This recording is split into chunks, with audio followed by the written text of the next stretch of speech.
trou noir en eau profonde. Un roman de Éric Simon. Chapitre 17.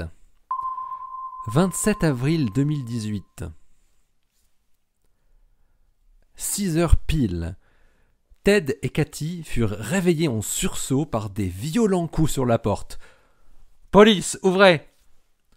Les deux amoureux se regardèrent et comprirent très vite, malgré leur mal de crâne respectifs. Ted enfila vite fait un short et se dirigea vers la porte, pendant que Cathy trouvait une tenue décente.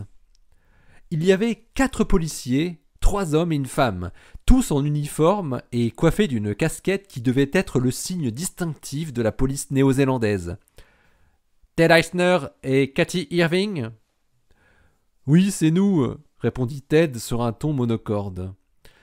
« Vous êtes soupçonné de vol et complicité de vol au laboratoire de physique des particules de l'université de Canterbury. Nous allons perquisitionner cette chambre. »« Vous devez faire erreur », dit Ted en ouvrant largement la porte. « Vous avez été signalé. Nous allons procéder à la fouille de cette pièce pour rechercher l'objet du délit supposé. Ce ne devrait pas être long, n'est-ce pas ?» 4 policiers pour fouiller une chambre d'hôtel de 30 mètres carrés, salle de bain incluse, et 2 valises, cela ne prendrait en effet pas plus de quelques dizaines de minutes. Cathy songeait au dongle et à sa longue lettre manuscrite qui devait être en train de survoler l'océan Pacifique à cette heure. Cheng répondait inlassablement aux mêmes questions que lui posaient les différents agents qui se succédaient dans l'interrogatoire. « Pourquoi parlez-vous aussi bien l'anglais ?»« À Shenzhen, j'ai commencé à apprendre l'anglais à l'âge de 11 ans. J'ai continué à travailler l'anglais pendant toutes mes études, y compris à l'université. »« Quand êtes-vous arrivé aux États-Unis et pourquoi faire ?»« Je suis venu aux États-Unis en 2013 pour faire une thèse à l'université de Stanford en Californie pendant 3 ans. »« Sur quoi portait ce travail ?»« Sur la conception d'algorithmes de traitement de données massives pour la reconstruction interférométrique. » Cheng se doutait que l'agent qui l'interrogeait ne comprenait pas un mot de ce qu'il disait, et quelque part, il s'en amusait. Après tout, c'était l'exacte vérité, et il imaginait bien qu'ils avaient déjà vérifié. « Quelle est votre activité aujourd'hui ?»« Je suis chercheur en contrat postdoctoral au MIT, sous la direction de Madame Cathy Irving. Je travaille sur le traitement de données de radioastronomie au sein de la collaboration internationale Event Horizon Telescope. » Avez-vous des contacts fréquents avec des ressortissants chinois établis en Chine ? Oui, je parle avec ma famille. Avez-vous des contacts fréquents avec des ressortissants chinois établis aux États-Unis ? Oui, j'ai des amis étudiants chinois à Boston et aussi à Stanford.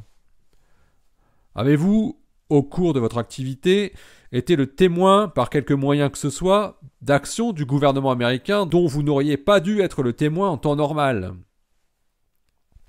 Cette question était nouvelle. Cheng savait que la moindre hésitation était un signe qui serait interprété ou surinterprété. Ils étaient filmés et enregistrés. « Non », répondit-il rapidement. Il ne mentait pas. Qui pouvait affirmer que Albatros et Foch étaient des agents du gouvernement américain sur la base de ce qu'ils avaient entendu, après tout ? C'était évidemment ce qu'ils avaient conclu avec Kyle, parce que c'était la meilleure solution. Mais ce n'était que des suppositions. Cheng pensait que Kyle était dans une autre pièce non loin de lui et devait subir le même genre d'interrogatoire. Il espérait qu'il dirait exactement la même chose. « Il n'y a rien, commandant. » Ted lançait un regard soulagé vers Cathy au moment où le chef lança « Vous allez nous suivre au commissariat, nous allons prendre vos dépositions. Habillez-vous, s'il vous plaît. » 10 minutes plus tard, ils étaient tous les deux à l'arrière de chacune des 2 voitures de police, heureusement sans être menottés. Ted avait choisi de nier purement et simplement sa venue chez Mary Mackenzie pour récupérer le dongle, plutôt que d'avoir à avouer qu'il l'avait envoyé par la poste aux États-Unis. Mackenzie avait dû être retourné par son responsable, qui avait dû avoir des pressions. C'était donc parole contre parole, Et tant pis pour elle. Il l'avait heureusement contactée par téléphone depuis Amundsen Scott, avec la ligne fixe de l'ICL, pour lui demander s'il pouvait venir la voir à Christchurch pour cette histoire de dongle. Il ne devait donc logiquement y avoir aucune trace enregistrée ou écrite. Cathy savait que la négation était la meilleure solution, même s'ils ne s'étaient pas accordés là-dessus la veille au soir. Leurs dépositions respectives se retrouvaient donc parfaitement cohérentes. Ils n'étaient jamais entrés sur le campus de l'université, pourtant toute proche. Ils étaient arrivés à l'aéroport 2 jours avant, en provenance de l'Antarctique, et profitaient de quelques jours de détente à Christchurch avant de reprendre un avion pour les États-Unis via Auckland. Ils avaient choisi cet hôtel parce que c'était l'un des plus proches de l'aéroport. C'était aussi simple que ça. Et bien sûr, ils ne comprenaient pas du tout de quoi on les accusait.